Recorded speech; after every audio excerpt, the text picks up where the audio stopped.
Cartoon World, Cartoon Dragon HD. Enjoy new something.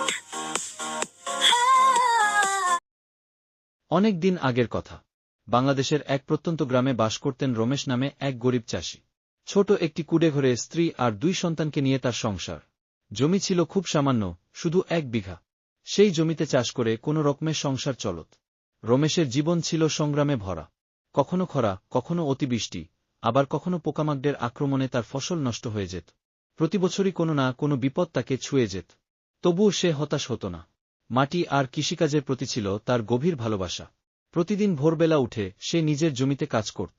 অন্য চাষিরা যখন বিশ্রাম নিত, রমেশ তখনও জমিতে হাল দিত। গ্রামের লোকেরা অনেকে তাকে বোকার মতো কাজপাগল ভাবত। একদিন পাশের গ্রামের এক চাষি এসে বলল, রমেশ ভাই, তুমি এত কষ্ট করো কেন? এই সামান্য জমি দিয়ে কি হবে? শহরে চলে যাও, রিক্সা চালাও, আয় অন্তত নিশ্চিত থাকবে। রমেশ মৃদু হেসে বলল, ভাই, শহরে গিয়ে বাঁচব ঠিকই, কিন্তু মাটির সঙ্গে আমার যে বন্ধুত্ব, তা কি সেখানে পাব? আমি বিশ্বাস করি, মাটি যদি মন দিয়ে চাষ করা হয়, একদিন ফল দিতেই হবে। বছর ঘুরতে না ঘুরতেই সরকারের পক্ষ থেকে একটি নতুন সেচ প্রকল্প চালু হল। এই প্রকল্পের আওতায় রমেশের জমিও এল। তিনি সেই সুযোগ কাজে লাগিয়ে আধুনিক পদ্ধতিতে চাষ শুরু করলেন।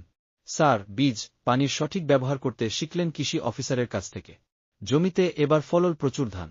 শুধু ধানই না, পরের বছর সে শাকসবজি, আলু, পেঁয়াজ সহ নানা ফসল ফলাতে লাগল। যে জমিকে একসময় অনেকেই অপদার্থ বলত, সেই জমি থেকেই রমেশ বছরে 3 বার ফসল তুলতে লাগলেন। তিনি ধীরে ধীরে আরও 2 বিঘা জমি লিজে নিলেন। আর কিছু বছরের মধ্যেই হয়ে উঠলেন এলাকার অন্যতম সফল চাষী।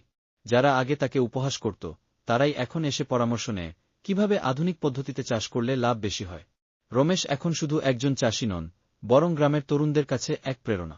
একবার স্কুলের একটি শিশু রমেশকে জিজ্ঞেস করল, চাচা, এত কষ্ট পেরিয়ে আপনি কেমন করে সফল হলেন? রমেশ হেসে বলল, বাবা, মনে রেখো, যে মাটিকে ভালোবাসে সে কখনো হারে না। কষ্ট করলে সাফল্য আসবে, হয়তো একটু দেরি করে।